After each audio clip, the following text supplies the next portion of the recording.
हर माता पिता चाहते हैं कि मेरी छोकरी को, मेरी दिकरी को, मेरी बेटी को अच्छा पति मिले, जो शराब नहीं पिए, गांजा नहीं पिए, भांग नहीं पिए, गाली गलौज नहीं करे, मारपीट नहीं करे, जुआ ताश नहीं खेले, इज्जत से रहे, प्रेम से रखे। सब बेटियों को ऐसा पति चाहिए। तो उन बेटियों को इसके लिए 9 दिन का एक छोटा सा धेनु गौरी व्रत करना चाहिए। आजकल बेटियां कुछ अलग करने लग गई है। आजकल मोबाइल करीब करीब सब बेटियों के पास होता है। इंटरनेट पर अपना हस्बैंड सर्च करती है और वो इंटरनेट की फेक आईडी वाले हस्बैंड फिर सारी जिंदगी बैंड बजाते हैं। कहा भी नहीं जाए, सहा भी नहीं जाए, कहाँ जाए। ऐसी गलती मत करो मेरी प्यारी बहनों। मुझे खुला कहने में कोई भय नहीं लगता है कि भारत में इस समय हजारों ऐसी फेक आईडी है जो हिंदू भाइयों के नाम से विधर्मियों ने खोल रखी है और वो हिंदू बहन बेटियों को फंसाते हैं। इसलिए सावधान रहें मेरी बहनें, सावधान रहें। एक छोटा सा इस सूत्र आपकी सेवा में रख रहा हूं और इस दावे के साथ रख रहा हूं कि 77 दिन के अंदर अंदर रिश्ता तय हो ही जाएगा। चाहे पंडित जी जन्म कुंडली देख करके बता रहे हैं कि शादी देर से होगी, दुष्ट से होगी, वृद्ध विचारधारा के व्यक्ति से होगी, सारे योग बदल जाएंगे। और 11वां सोमवार आने से पहले पहले बहुत अच्छे घर से बहुत अच्छे वर का रिश्ता आएगा, ये तय है अगर विधि पूर्वक इस व्रत को किया जाए तो। कुछ बहनें कहती कि हमने व्रत किया लेकिन फल नहीं मिला, इसका मतलब विधि में कुछ गड़बड़ थी। मैं आज ठीक तरीके से खोल करके विधि आपके सामने रख देता हूं। ये व्रत कोई नया व्रत नहीं बता रहा हूं आपको। त्रेता में माता सीता जी ने भी किया, द्वापर में माता रुक्मिणी जी ने भी किया, तब द्वारिकाधीश मिले, ऐसे थोड़ी मिल गए। रुक्मिणी जी का विवाह तो तय हो चुका था शिशुपाल के साथ, बारात पहुंच चुकी थी शिशुपाल की, फिर भी विवाह भगवान द्वारिकाधीश से हुआ। उसके पीछे यही व्रत प्रधान कारण था। माता सीता जी की सगाई में तो कितनी समस्या आई थी। धनुष उठाने के लिए कई असुर भी उपस्थित हो गए।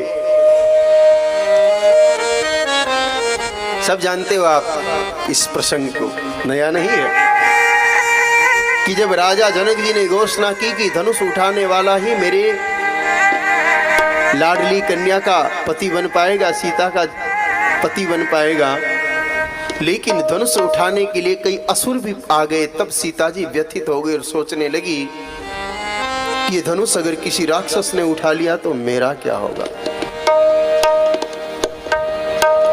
तब सीता माता अपनी माँ के पास गई और माँ को हाथ जोड़ करके प्रार्थना करने लगी। जी माँ सामरी धनुष स्वयंवर था क्यों राजो सा।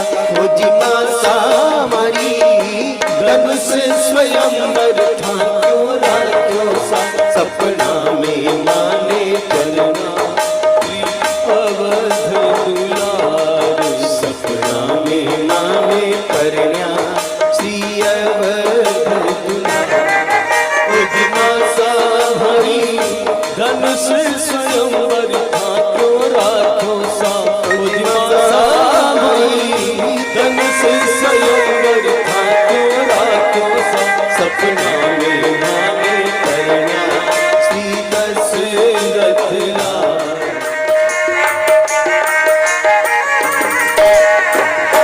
उन्होंने राम जी सदा बर दीजो हमारी माँ।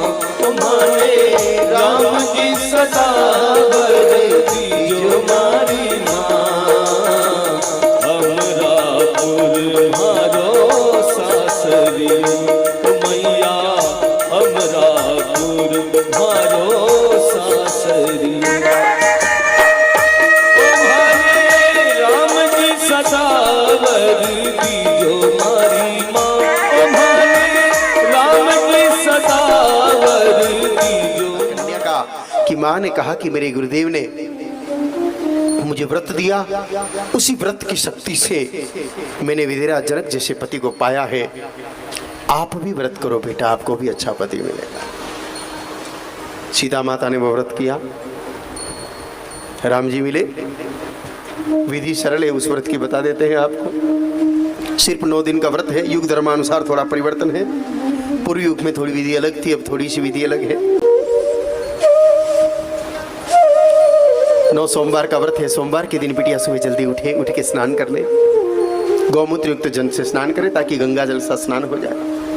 स्नान करने के बाद एक लोटे को गाय माता के छाण की भस्म से अच्छी तरह साफ करें, यानी कि गाय माता के गोबर के कंडे की राख से साफ करें। गोबर के कंडे की राख से अधिक पवित्र कुछ है ही नहीं। गंदी से गंदी जगह पर भी गोबर का लेपन करो, वो स्थान पवित्र हो जाता है। और आधुनिक तरीके से जांचना चाहो तो भी जांच लीजिए। 1 लीटर फिल्टर पानी लो, 1 लीटर नॉर्मल पानी लो। आप उस फिल्टर पानी को अलग रखो और नॉर्मल पानी में 1 चम्मच गाय माता के छाण की राख मिला लो। उस भस्म में मिले हुए पानी को और फिल्टर पानी को दोनों को लेबोरेटरी में टेस्ट करने के लिए भेजो। रिजल्ट आएगा, आपको आश्चर्य होगा। आपके फिल्टर वाटर में 1-2% बैक्टीरिया मिल सकते हैं, लेकिन गाय माता के गोबर के कंडे की राख वाला पानी 100% बैक्टीरिया फ्री मिलेगा। वो उसकी प्योरिटी का और पवित्रता का प्रतीक है। नॉर्मली साइंस कहता है कि वातावरण में 23% के आसपास ऑक्सीजन रहती है। गीली वस्तु में ये अधिक होती है, सूखने पर कम हो जाती है। लेकिन गाय माता के गोबर में, छाण में, गोमय में 28% ऑक्सीजन होती है। सूखने के बाद वो 32% हो जाती है। जला के कोयला कराओ तो 38% हो जाती है। और जब राख बने तो 46.8% ऑक्सीजन गाय माता के गोबर के कंडे की राख में पाई जाती है, जो अन्य किसी प्राकृतिक पदार्थ में नहीं होती है।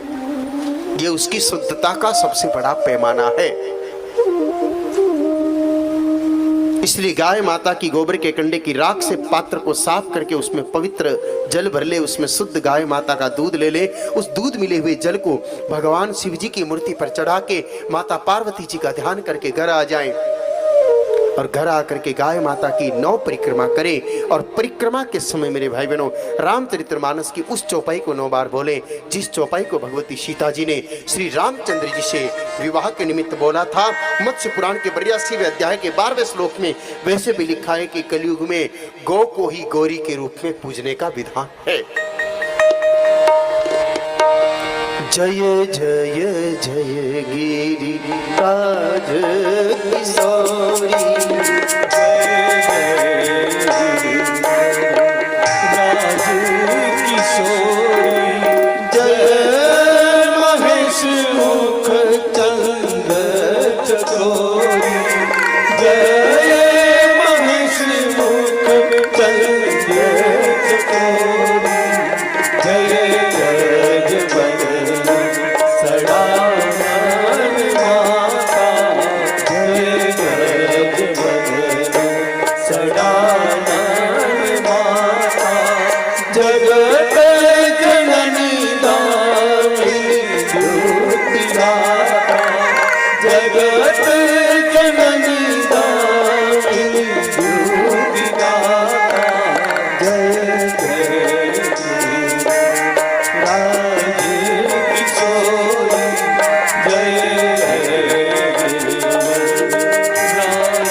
तो प्रभु इस प्रकार से माता को प्रार्थना करें।